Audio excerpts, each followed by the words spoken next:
Hey everyone, Dr. Opperman here from Simplicity Health Direct Primary Care. I just wanted to talk to you guys for a second today and tell you that it's not all your doctor's fault. I've had a couple experiences with patients lately where they've gone to see a specialist or their gynecologist or somebody within the system, and they've been very, very frustrated with their experience. One patient told me that they prescribed a drug even though this drug the patient was allergic to, and that really kind of turned them off. Another patient told me that they were cut off when they started telling about a secondary issue they were having, and the doctor said, "We don't have time to talk about that right now. We can only talk about one thing." Our healthcare system is really, really broken, and it's not always your doctor's fault. It's not the nurse's fault. It might not even be the office fault. Usually we can stem this back to the insurance companies just ruining everything for all of us. I got a story for you. When I was doing my fee-for-service or insurance-based practice, before we started this one, I had a young man come to me. He's probably 30 years old or something. He ended up falling off a four-wheeler, or I can't remember exactly what happened, but basically he had a rotator cuff tear. It was very obvious to me what his diagnosis was, and it was very obvious to me that he needed surgery.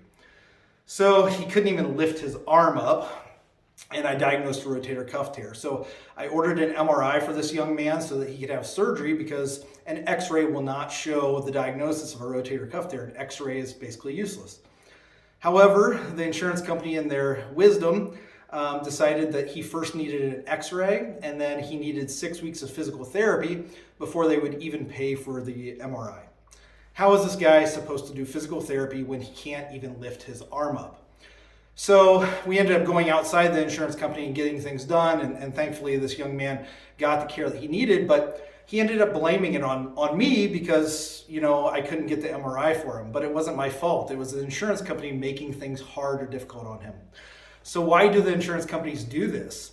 It's all about money. So if they can deny some sort of coverage to you or make you jump through a bunch of hoops, there are people out there that would say, forget it. It's not worth jumping through all those hoops. I'm not even going to do the MRI.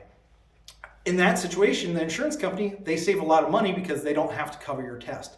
So they purposely make it difficult for you to get testing done, all in an effort to save money. They don't care about you. It's not always just you and imaging and medications. This also works in your doctor's office. So your doctors are fighting tooth and nail to get reimbursed from the insurance companies, and it just creates this horrible cycle that I'm going to talk about in just a second. So one of the things that I wanted to talk about that I thought was really kind of fun was recently I got invited to do an interview for my son's second grade class. And they asked me what I least liked about my job, and now there's really nothing. But before, I told the second graders that I didn't like dealing with insurance companies. Well, how do you explain insurance companies and health insurance to second grade kids? So here's the example I used. I think it's kind of fun. I think maybe some of you will relate. I told the kids the insurance company is like paying the biggest kid in the whole playground to always have your back. So every day you give the biggest kid in the playground your chocolate chip cookie from lunch. And that way the biggest kid always has your back. And the bully may never ever come along and never bother you, but someday the bully will come. And when that bully comes, thankfully you've been paying the biggest kid on the playground a chocolate chip cookie so they have your back. So the bully comes, the biggest kid on the playground comes, and you say, "Thank God you're here, you can rescue me from the bully." But the biggest kid on the playground, i.e. the insurance company, now says, "I know you've been paying me the chocolate chip cookie every day, but now I also need your Xbox in order to come help me." And that's basically how the insurance companies work, and it's the same for physicians' offices. They make it really hard for us to get reimbursed. So when reimbursements are lacking and they're making us do a lot of work, it's a lot of charting, a lot of billing, a lot of coding. So offices have to have a separate coder, a separate person to audit the charts, and so it creates a lot of overhead costs. It also creates a lot of burden on the physician. So if the documentation is not just perfect, the insurance company will not pay for that visit. So you have to make things, there's a lot of paperwork that gets involved. That is so frustrating for the doctors, all that documentation burden. So for all the burden they have to put on documentation, it allows less time to see patients. And so they have to see more and more patients to keep up the revenue. This creates the cycle. So you get more patients, more documentation burden. This results in way less time the doctor ends up having per patient. So because the doctor can't address all the patient's concerns, that results in more patient messages because they had unanswered questions from their visit. Incidentally, because of the increased more patient messages, now places like the Cleveland Clinic are actually charging $50 per MyChart message, trying to dissuade patients from filling up the doctor's inbox. I remember when I was doing that, I would go see a patient, it would take 10 minutes, I would document for another 10 minutes, literally half the time seeing patient, or half the patient visit was spent on documentation. So I remember spending that 20 minutes, seeing the patient, then documenting, and then in that amount of time, I would have between 6 and 10 phone calls or emails or messages or refills, something that I had to address. And so it just kept pushing my schedule back further and further. That led me to be behind in my day. It led to shorter and shorter visits. This led to less access for patients because you have less visits, more patients, and now everyone is fighting for the doctor's attention. Remember, all of this is because the insurance company doesn't want to pay for anything. So this creates animosity between the physician and the patient. It leads the patient to dislike the doctor. It leads the doctor to feel like they're trapped and burnout and have almost animosity towards their job. Instead of it feeling more like a calling, they're feeling like it's a job. And so this really results in apathy and them not caring as much, and burnout, which leads to poorer quality care. And that transitions to all the healthcare staff and the workers because everyone is frustrated and overwhelmed.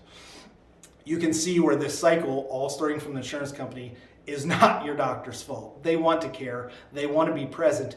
It's just the regulations and the documentation and all the burden and unnecessary crap the insurance company makes you do that results in our tumbling, just broken, horrible healthcare system. And this leads to patients saying, hey, you know what, doctor prescribes a medication isn't covered by the insurance company, or the cost of the medication or the test is too expensive. There's just way too many patients to fight for each individual patient. So it leads to apathy, and they can't sympathize with the cost or the medication not being covered. We've got 4,000 other patients that also have the same problem. Good luck. You go ahead and fight it out with the insurance company. It's a horrible healthcare system, and I feel awful for the doctors that are stuck in it. They all want to be like me in that I'm free from that. I no longer take insurance, so I don't have any of these burdens. I can spend lots of time with patients.